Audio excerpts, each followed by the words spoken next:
Abe Guado, not the pro-poor policies about or ye a MPP. And this in Ibisa, Brojana Krebis and the Social Democrats, Nasa Chadavaka, the DB. That's their policy. But ye Pempuntu near you be a and now you can say one time and Waka Fanaba, where's the factory? Your factory, where's it? Aquafina Lata factory, the way see no your production. Now saying that damn near car, Yabasa Ghana, Ghana on your avenue. Ghana don't you have it that, but me and you mind there.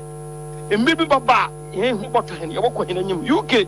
What if they become around our Babadu, Indian, Listras, Obochuba, I was running than a niece, one Sunica, say Indian will take over. And that's what you are saying, but you can't call that Mila or Mamma, your president.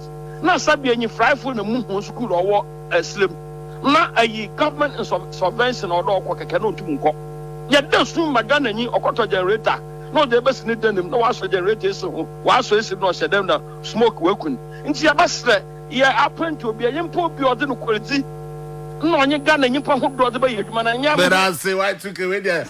Well, my beer mamma was me who watching Tikranti and Yasanka, Yapon. Brother, you see her.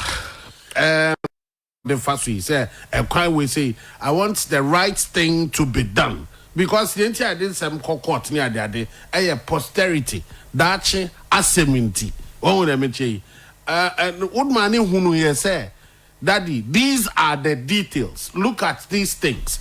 That's assemblity.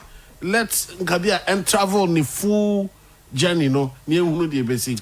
And it was a father-son conversation. Take it or leave it conversation. The common question. And you finish him with all what the things you are talking about. I send be a fast same way who be ano. Ye di kwetri. Sebi penny na mene negotiate. Menti make kamun sem ewe fidieso. But the bottom line ena media babe to yano. Enti me free say it is in the interest of the party. And as that decision we no so. Ade bakwa na binu mu nim ne say it was very very popular within the NDC youth wing. Very popular. The sad decision, yeah. Say the court no. Nka ebia nka obi hu say party for no would have been angry. I don't know the party na court. I don't know the way court. Ya to aberi jitum any ade. But course anaminya on our various platforms any ade no hu say youth organizers no.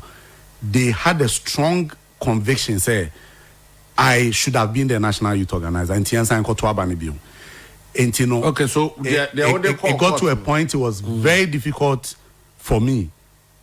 And yet, former President Mahama Nkwa na enemy kasai. Other people be enemy kasai. But Sebi, enye drew oga kota anymore. Na okwa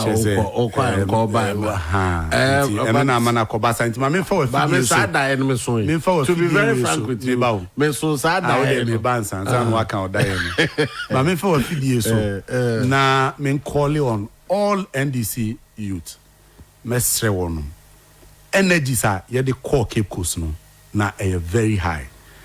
In fact, even after the election, you see a crown. Me who say the energies are still up there.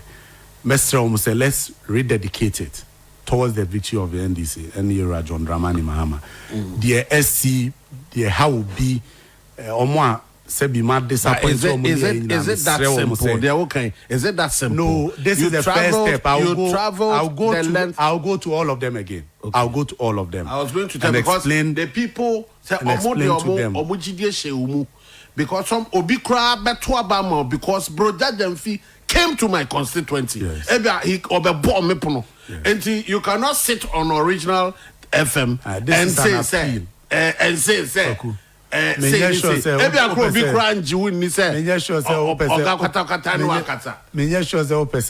me mabunu ne bufu asa de wuye asa wo tutu jagum na se me frame na tutu jagum and so we ne dey facha me frame na tutu jagum but I'm just appealing to them. Me this appeal is just the first step. I have plans of going back to the people to explain to them and to call on them say yemma enkunimdia away nim for 2024 no enye paramount yemfa Matthew Macau and Tunchen ne nyina yenye adwuma towards that victory.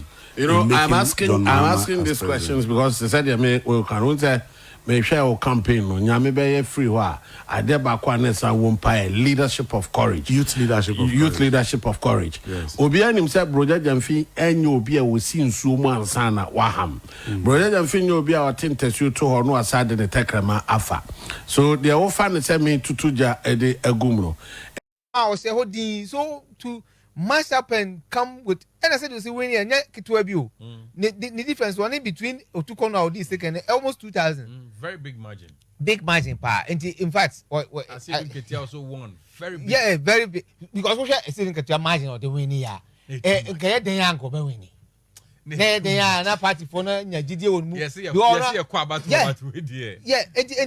what was the needful for by events say Fifi Kwete the credibility of form enti o message sane number with a new as a change person was one na otimi twantra ko parliament ako kan say parliamentarian say setting the record straight setting the twantra ko kas we dey political talk na your throne we try to win power and this year we ban o make sure say this time because this year one and near masasa and this is 2008 no 2008 na social media na vibrant say na mrantie na ba no wonya research say okay and no cancer ma na where any evidence people will dig into it and bring it out into say the beya cut slay on the party campaign in going forward in 2024 well they are bent on winning omonia prepare and it kind of look like the choice of online na me too omo for say